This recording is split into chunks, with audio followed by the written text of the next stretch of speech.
Nah, cuma mungkin yang ingin saya tanyakan ke teman-teman di sini, kenapa bisa memutuskan untuk menikah?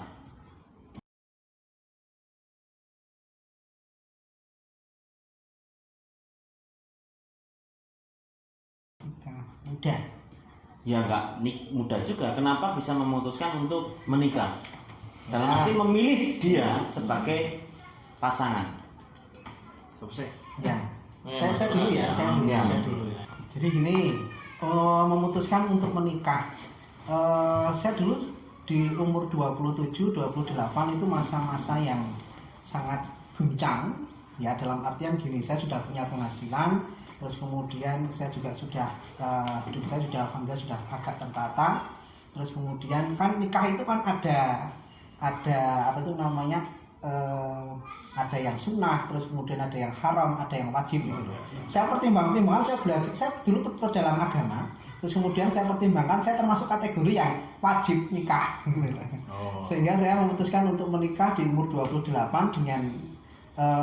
dengan wanita yang saat sekarang ini sudah menjadi istri saya. Kenapa kok saya nikah dengan istri saya yang sekarang? Kenapa bisa memutuskan ke situ? Ya, yang pertama saya memang berkomitmen untuk mencari perempuan yang jauh lebih muda. Kan ada banyak. Ya, ada banyak. Pertimbangan saya satu dulu. Oh ya, oke, pertimbangan satu. Lebih mudah mahasiswi tadi. Pertimbangan pertama saya mencari perempuan atau wanita yang jauh lebih muda dengan saya. Terus kemudian yang kedua, saya dulu memang dari dulu saya membidik wanita yang profesinya itu tidak jauh dengan saya, sehingga nanti ketika saya di dalam berkeluarga itu diskusinya ya nggak terlalu jomplang gitu loh maksudnya. Dia pendidikan, saya juga di pendidikan gitu loh, sama-sama pendidikan, sehingga nanti ketika saya ngobrol di dalam satu keluarga itu sama-sama mudengi gitu loh. Satu Jadi frekuensi satu gitu ya. profesi, sama-sama mudengi.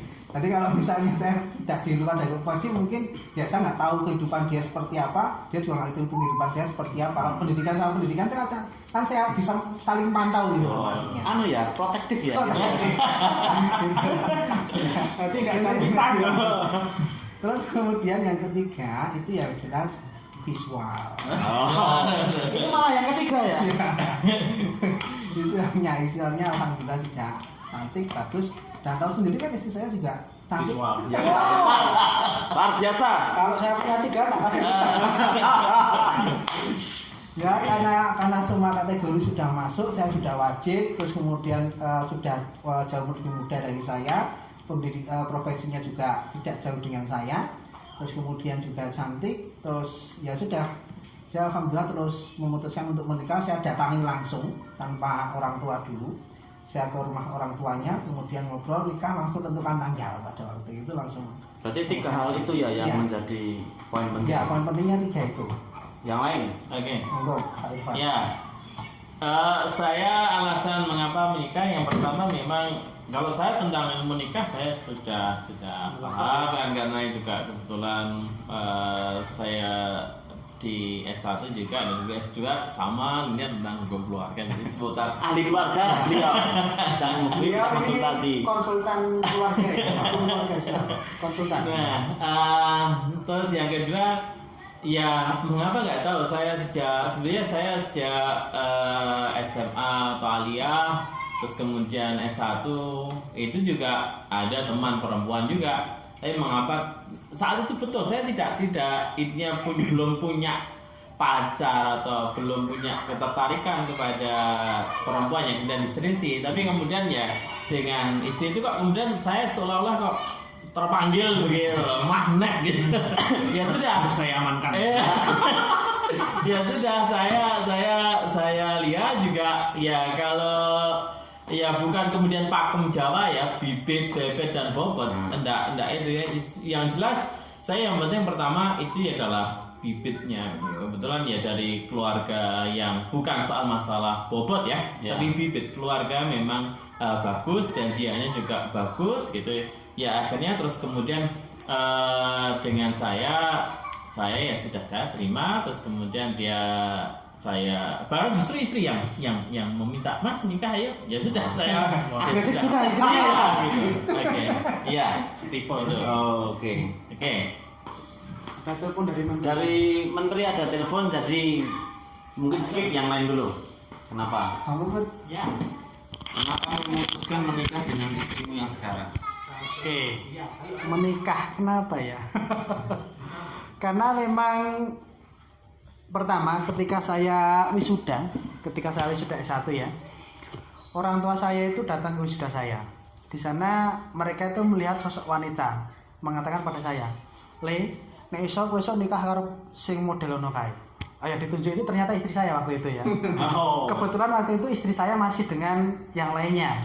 Jadi dia datang ke wisuda itu adalah barengi datang ke yang satunya itu Pacarnya, mantan pacarnya istrimu. ya kebetulan adalah ya pas barengi saya karena saya temennya otomatis menyalami juga. Oh. Orang tua saya melihatnya. Jadi secara visual oke ya. Jadi secara visual istri saya itu juga cantik kayak semacam orang Arab lah. Jadi nanti memperbaiki tulang saya. Tapi setelah anak saya lahir kok hidungnya kayak saya ya. Mungkin gayanya kuat saya. Yang pertama itu ya, itu memang idaman orang tua saya. Yang kedua secara visual oke. Yang ketiga memang sejak awal kuliah itu kita sudah saling mengenal. Jadi paling enggak saya juga tahu bagaimana pola dia berinteraksi, bagaimana dia dari keluarga seperti apa.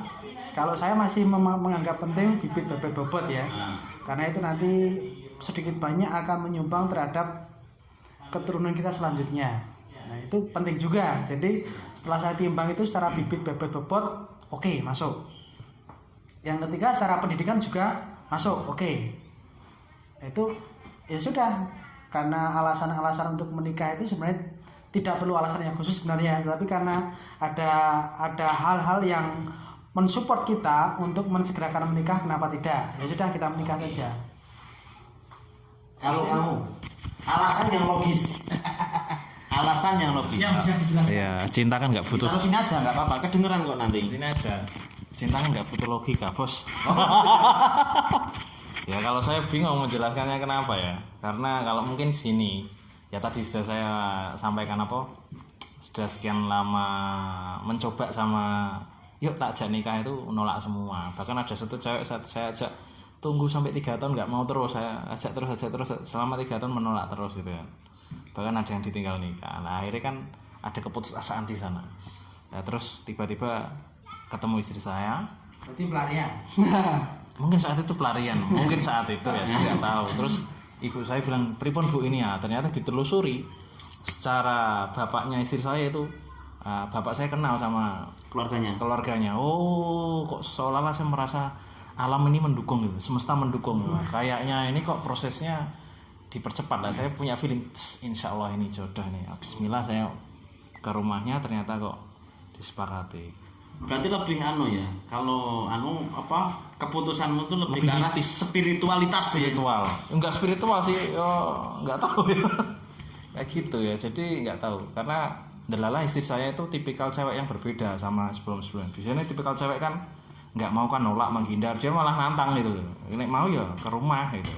Nah itu yang membuat mengencourage anak ini siapa sih? Tapi kan setahu saya Bung Fatah ini tipe orang yang progresif, punya pemikiran kebarat-baratan dan secara intelektual idealismenya tinggi, merdeka secara intelektual, tapi cukup unik ketika dia menerangkan keputusan menikah itu Iya, karena faktor spiritualitas. Karena sebelum menikah saya kan memilih calon istri yang belum lulus. Nah, Iya, itu iya. logika ya. saya juga nggak tahu itu kenapa.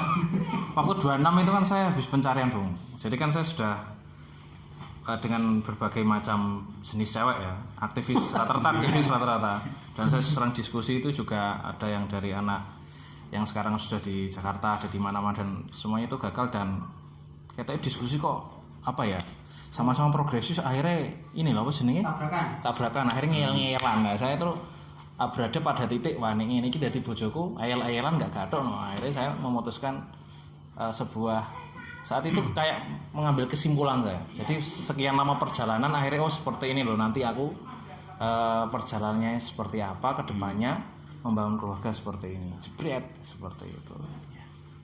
Dan itu belum kerja loh Bung saya. Sudah kerja 3 tempat. karena saya Lebih banyak dari kamu ya 3 tempat ya. Kamu cuma 2 tempat Dia itu. dia ada 3 tempat luar saya biasa. 2 universitas ujian, 1 sekolah.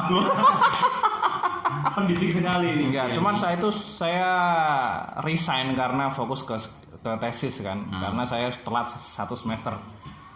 Tapi di situ berkahnya saya telat malah akreditasinya naik gitu, nggak apa-apa. Nah mungkin disitulah hikmah nikah di situ. Saya dikasih akreditasi yang baik, Nikah ya. nah, barokah seperti itu. Dan cobaan itu pasti ada, apalagi nikah muda ya. Mungkin nanti bisa dibahas, ya mungkin dibahas sekarang ya. Karena saya sendiri seperti sampean kaget waktu menikah itu. Ini tenan loh, aku nikah loh. Selama ini kan saya suka main-main gitu kan. Apalagi di setiap kota kabupaten di Jawa Tengah kan saya ada teman gitu ya. Luar biasa. Teman banyak. Jadi ada ambiran di setiap kota. Ada ambiran di setiap kota, ke Pakalon Teman ada, banyak rezeki. di Tegal ada, di mana-mana ada lah. Ini siap nggak saya berkomitmen? Ternyata memang berat. Saya dihinggapi ketakutan itu memang. Ketika mau menikah ya dihinggapi ketakutan itu. Oke. Yuk sekarang ini terakhir. saya tanya ya. You itu kan tipe orang yang itu tadi memiliki standar yang tinggi untuk menetapkan suatu hal. Kenapa kok bisa Kenapa dia? akhirnya memutuskan Untuk dengan menikah tadi dengan dia? kecelakaan? Pertama kok bisa memutuskan menikah? Piye? Sebenarnya saya Spiritual juga aslinya.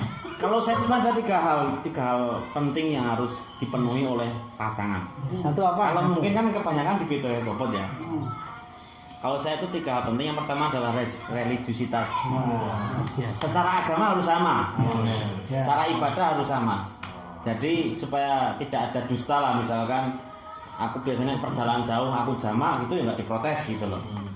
Terus yang kedua terkait dengan intelektualitas. Wah. Itu ya Suami istri harus cerdas. Cerdas. karena ya tadi Untuk nurutin ketika kita anak di itu. rumah istri Satu itu kayak akan gitu. menjadi teman diskusi kita seperti itu. Kalau cantik itu akan bosan meskipun ya ya. visual itu penting. Tapi yang cantik lebih banyak sekarang. Tapi kalau kata Bung MHF tadi, kalau sama-sama pintar nanti terjadi benturan-benturan Loh, ide gimana itu? istriku pintar juga, maksudnya karakternya itu.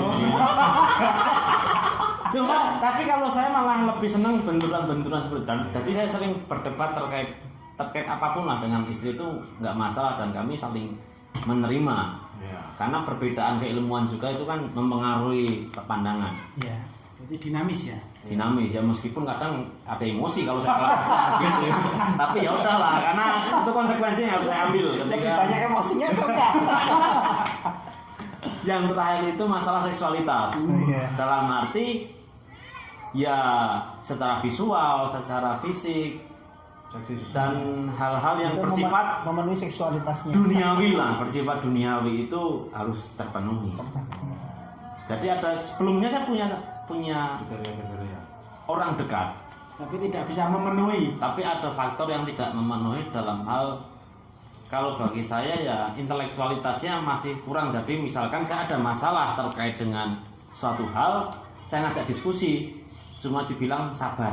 Nah, situ Nggak ada solusi. nggak ada solusi. Di situ saya kurang suka. Mending sabar, karena takdir. Ya kan mas itu takdir. Oh itu berarti kedekatan dengan yang kuasa lebih tinggi itu.